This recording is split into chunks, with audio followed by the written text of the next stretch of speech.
gereja lain. Mungkin Tuhan sudah tutup itu pintu. Kalau Tuhan buka itu pintu, tidak ada manusia dapat menutupnya. Mungkin pastor boleh bersaksi juga. Di antara beberapa kita ini cerita beberapa tahun yang lalu.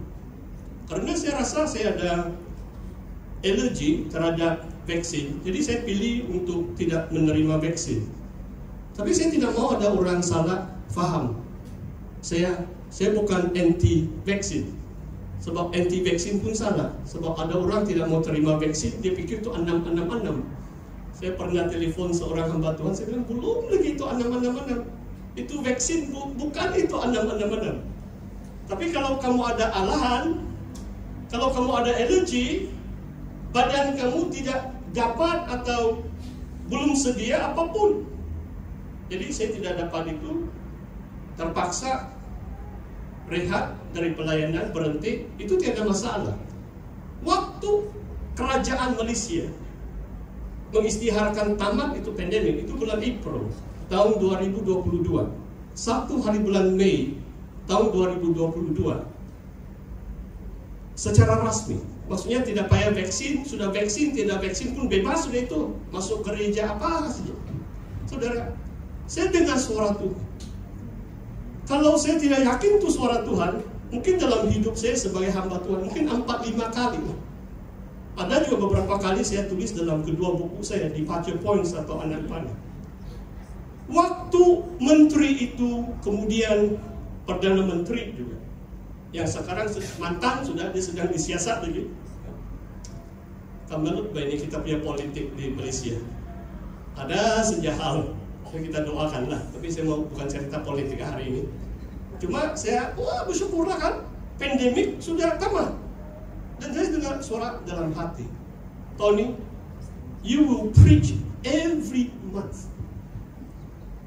Tuhan beritahu saya 7 bulan tidak boleh masuk gereja pun.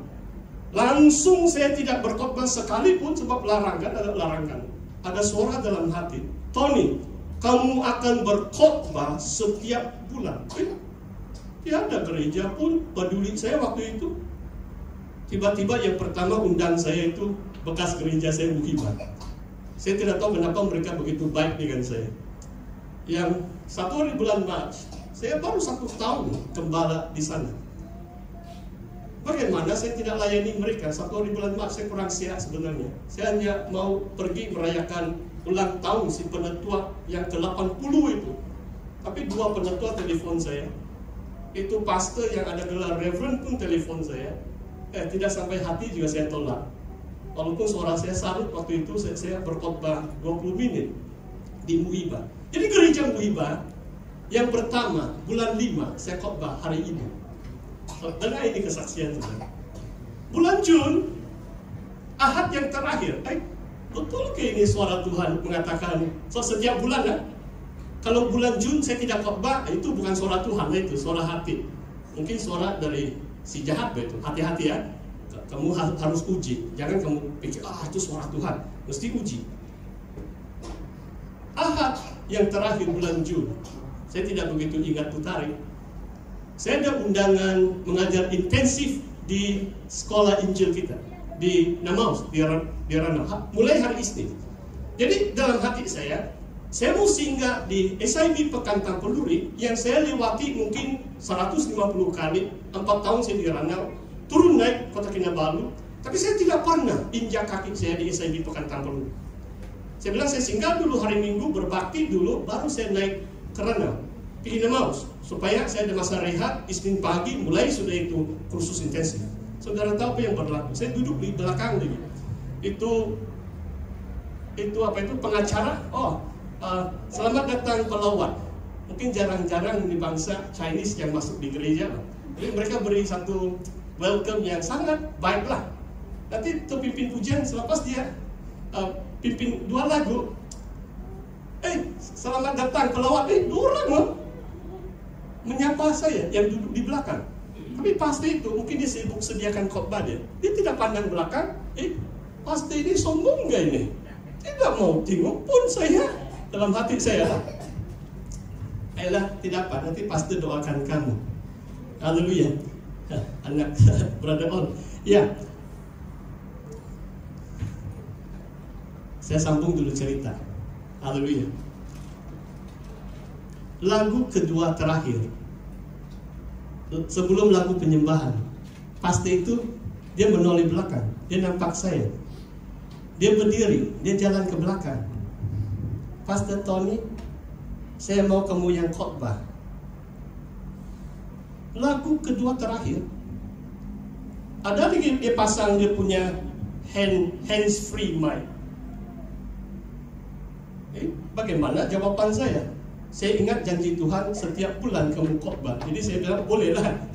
Dia bawa saya ke depan, dia pasang itu mikrofon semua itu di belakang lagi begitu. Masuk lagu penyembahan sudah.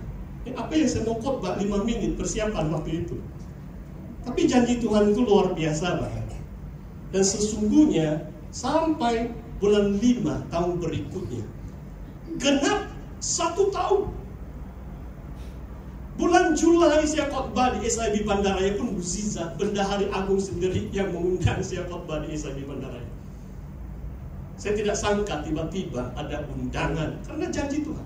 Jadi setiap bulan 12 bulan berturut-turut sebelum saya cuti di New Zealand melawat anak saya berkhotbah. Saudara, kalau Tuhan yang membuka pintu, tidak ada seorang pun dapat menutupnya. Tidak ada manusia dapat menghalang pekerjaan Tuhan di dalam hidup saudara. Saudara, kita kembali kepada ayat ini. Ada beberapa ciri-ciri yang unik dalam surat Philadelphia ini. Kadang-kadang kalau kamu baca, menyelidik surat-surat yang lain, kadang-kadang dia tunggal, kadang-kadang dia jamak. Saya sudah periksa bahasa aslinya. Di Philadelphia, tunggal saja, singular. Seolah-olah Tuhan berbicara melalui malaikat itu kepada setiap pribadi yang ada di kota Philadelphia. Ayat ini mengatakan, aku telah mengasihi engkau. Personal. Tuhan berbicara kepada setiap pribadi secara tunggal. Aku mengasihi engkau. Bukan secara corporate. Memang Tuhan mengasihi kita semua. Tapi kita perlu menyadari Tuhan mengasihi Tony kan?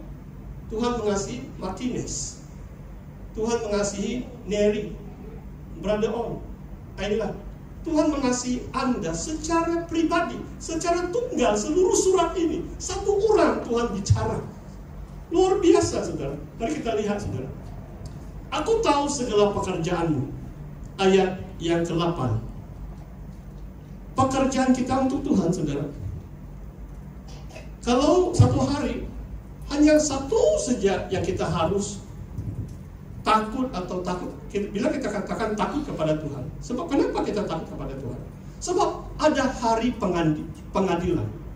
Setiap kita akan berdiri di hadapan takhta pengadilan Kristus, kata Rasul Paulus. Setiap saudara dan saya, as an individu, we will stand before the judgment seat of Christ. Dan kita akan jawab kepada Tuhan Yesus saja, satu-satunya hakim. Bukan kepada pastor, penetua, bishop, presiden. Mungkin di dunia mereka ada peranan. Tapi yang kita takut adalah Tuhan satu-satunya. Dan Tuhan akan tanya, apa yang engkau telah lakukan bagiku? Wah, luar biasa kan? Kalau saudara jawab, ya aku sibuk kerja, cari makan, untung 2.500 satu bulan. Saudara, saya bukan merendahkan pekerjaan Anda, saudara. Bangsa-bangsa tidak mengenal Tuhan, sama juga kan? Kamu pikir bangsa-bangsa bukan Kristen tidak kerja? Ada orang yang tidak kenal Tuhan pun lebih berhasil daripada orang yang percaya Tuhan. Maksudnya aku tahu pekerjaanmu adalah pekerjaan bagi Tuhan Yesus. Itu yang menentukan upah surgawi Anda. Jangan kita hidup secara duniawi, saudara. Terlalu banyak priority kita adalah salah.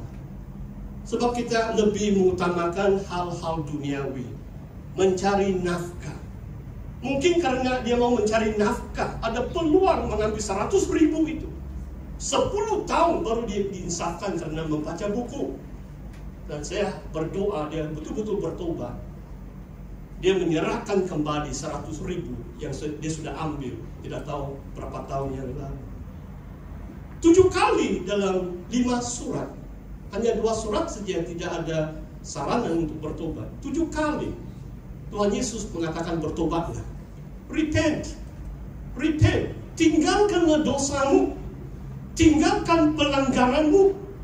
Tinggalkan keduniawianmu. Dan lakukanlah pekerjaan